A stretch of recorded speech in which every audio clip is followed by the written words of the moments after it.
요나단의 아들 무비보셋의 이야기입니다. 무비보셋은 사울 왕의 손자인 것이죠. 근데 사울 왕은 죽고 다윗이 왕이 되었습니다. 그러던 어느 날 뜻밖의 다윗이 무비보셋에게 엄청난 은혜를 약속하는 거예요. 다윗이 그에게 이르되 무서워하지 말라. 내가 반드시 내 아버지 요나단으로 말미암아 내게 은총을 베풀리라. 내가 내 할아버지 사울의 모든 밭을 다 내게 도로 주겠고 또 너는 항상 내 상에서 떡을 먹을지니라 하니. 왜 은혜를 베푸는 것일까? 다윗과 요나단은 아주 친한 친구였고 둘 사이에는 약속이 있었기 때문에 그렇습니다. 여호와께서 너 다윗의 대적들을 지면에서 다 끊어버리신 때에도 너는 내 인자함을 내 집에서 영원히 끊어버리지 말라 하고, 이에 요나단이 다윗의 집과 언약하기를 여호와께서는 다윗의 대적들을 치실지어다 하니라. 그 약속으로 인해서 지금 요나단은 이미 죽었지만 무비보셋이 은총을 입고 있는 것입니다. 우리가 여기서 아주 중요한 교훈을 발견하게 되는데요. 첫째로는 우리들은 무비보셋처럼 약속으로 산다는 것입니다.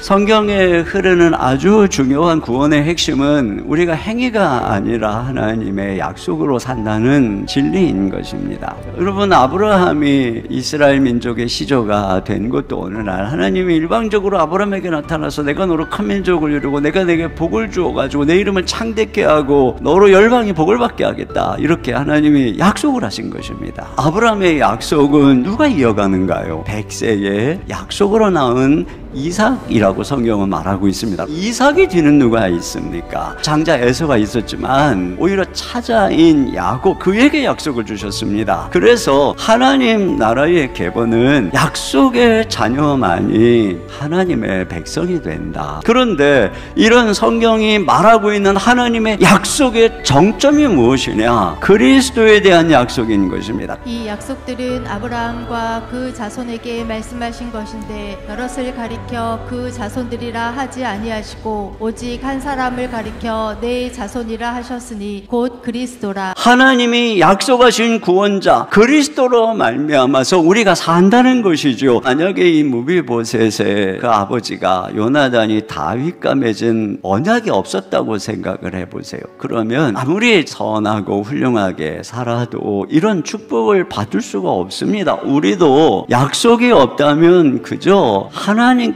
반역한 아담의 후손일 뿐입니다. 그러니까 무비보셋이 순전히 약속으로 인해서 은총을 입듯이 우리는 약속이신 예수님, 그분을 믿음으로 구원을 받고 주의 백성이 되는 것입니다. 두 번째로 하나님은 그 약속을 반드시 지키신다는 것입니다. 오늘 다윗이 그의 친구 요나단과의 약속을 성실하게 지키는 것을 통해서 성경은 하나님이 이 약속에 얼마나 신실한 분인가 하는 것을 우리에게 말해주고 있는 것입니다. 이스라엘의 전 역사를 통해서 그들은 끊임없이 불순종하고 우상숭배를 하고 그러지만 그들을 기다리시는 하나님의 모습을 보면서 하나님이 이 아브라함에게 했던 이 약속, 하나님께서 하신 약속에 얼마나 성실하신가 하는 것을 보여주는 것이고, 결국에는 이 죄와 불순종으로 죽게 된 우리를 위해서 당신의 아들을 우리의 구원자로 메시아로 보내시는 이 자체가 무엇인가? 우리 하나님께서 당신의 약속을 끝까지 지키시는 분이라고 하는 것을 말해주고 있는 것이죠. 세 번째로, 어떻게 우리는 이 약속을 소유할 수 있을까요? 다윗이 요나단과 맹세의 약속을 한 것에 대해서 그 이유를 성경이 이렇게 얘기합니다. 다윗에 대한 요나단의 사랑이 그를 다시 맹세하게 하였으니 이는 자기 생명을 사랑함같이 그를 사랑함이었더라. 정치적으로 보면 점점점 인기를 끄는 다윗은 결국은 요나단, 이 왕자인 요나단 자신의 적이고 라이벌이죠. 이 요나단은 하나님이 자기 아버지를 버리고 다윗을 선택한 것을 알았습니다. 다윗에게 성령이 거하시는 것을 알았어요. 그 동일한 성령으로 충만했던 요나단은 그 다윗을 사랑했던 것입니다. 그러니까 요나단의 입장에서 보면은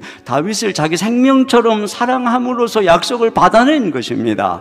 결국은 요나단은 자기의 삶을 걸고 그 약속을 받았던 것입니다. 하나님께서 아브라함에게 축복의 맹세를 했던 이유도 동일합니다. 그가 이같이 오래 참아 약속을 받았느니라. 여기 오래 참았다는 이 내용은 이 모리아산에서 이삭을 번제로 드릴 때 그의 나이가 120세 가까이 된 것입니다. 그러니까 아브라함은 온 인생을 들여서 하나님의 약속을 붙잡던 것입니다.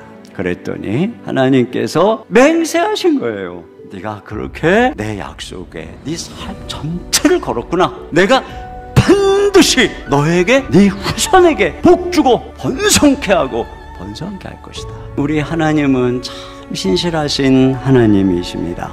그리고 그분은 모든 약속을 반드시 지키시는 분이십니다.